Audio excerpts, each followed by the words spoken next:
السلام علیکم. آپ کو پتہ ہے کہ ہم سورہ توبہ پڑھ رہے ہیں اور اسی کو کنٹینیو کر رہے ہیں. اگر تم نہ نکلو گے تو اللہ تم کو دردناک عذاب دے گا اور تمہاری جگہ دوسری قوم پیدا کر دے گا اور تم اس کو نقصان نہ پہنچا سکو گے. اللہ ہر چیز پر قدرت رکھتا ہے. 39. اگر تم رسول کی مدد نہیں کرو گے تو اللہ ان کی اس وقت مدد کر چکا ہے جب کافروں نے ان کے گھر سے نکال دیا تھا، جبکہ 2 آدمیوں میں سے دوسرے آپ صلی اللہ علیہ وسلم تھے جب دونوں غار میں تھے. جب آپ اپنے رفیق سے فرما رہے تھے کہ غم نہ کرو، اللہ ہمارے ساتھ ہے، تو اللہ نے ان کو چین بخشا اور آپ کی ایسی لشکروں سے مدد کی جن کو تم نے نہیں دیکھا، اور اللہ نے کافروں کی بات کو پست کر دیا اور اللہ کا بول بالا رہا. اللہ زبردست حکمتوں والا ہے. نکل پڑو تمہارے سامان سے یا بہت سارے سامان سے، اللہ کی راہ میں اپنے مال و جان سے جہاد کرو، یہ تمہارے لیے بہتر ہے اگر تم یقین رکھتے ہو. 41. روز کیا ہے کہ اگر کچھ ملنے والا ہوتا اور سفر بھی آسان ہوتا تو یہ ضرور آپ کے ساتھ ہو لیتے، لیکن ان کی مسافت ہی سے لمبی معلوم ہونے لگی اور ابھی اللہ کی قسمیں کھائیں گے. اگر ہمارے پاس میں ہوتا تو تمہارے ساتھ ضرور نکل جاتے. یہ اپنے آپ کو تباہ کر رہے ہیں، اللہ جانتا ہے کہ یقیناً جھوٹے ہیں. 42. اللہ نے آپ کو معاف کر دیا اور آپ نے ان کو اجازت کیوں دی جب تک سچے لوگ آپ کے سامنے ظاہر ہوتے، جھوٹوں کو معلوم نہ کر لیتے. 43. اور جو اللہ پر روز آخرت پر یقین کرتے ہیں وہ اپنے مال سے جہاد کرنے کے بارے میں رخصت نہ چاہیں گے بلکہ حکم پر دوڑ پڑتے ہیں. اللہ ان متقین کو خوب جانتا ہے. 44.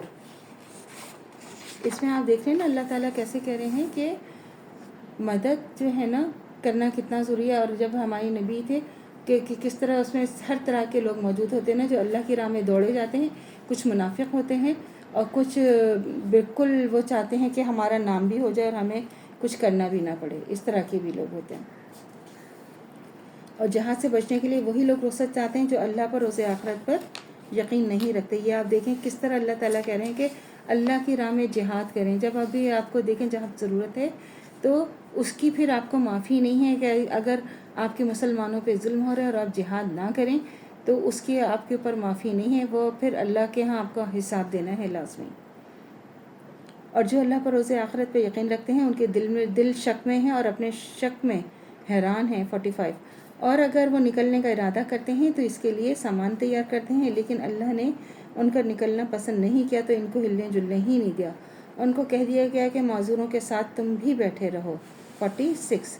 اور اگر وہ تم میں شامل ہو کر نکلتے بھی تو وہ فساد ہی زیادہ کرتے اور تمہارے درمیان فتنہ برپا کرنے کی تلاش میں دوڑے پھرتے اور تم میں ان کے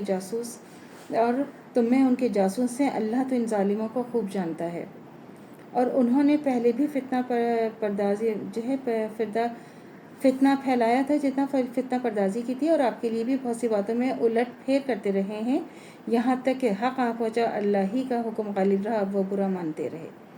اور ان میں سے بعض وہ شخص ہے جو کہتا ہے کہ مجھے اجازت دیجیے اور مجھ کو خرابی میں نہ ڈالیے. تو خوب جان لو کہ منافق فتنے میں تو پڑ ہی چکے ہیں اور بلا شبہ دوزخ ان کافروں کو گھیر لے گی. 49.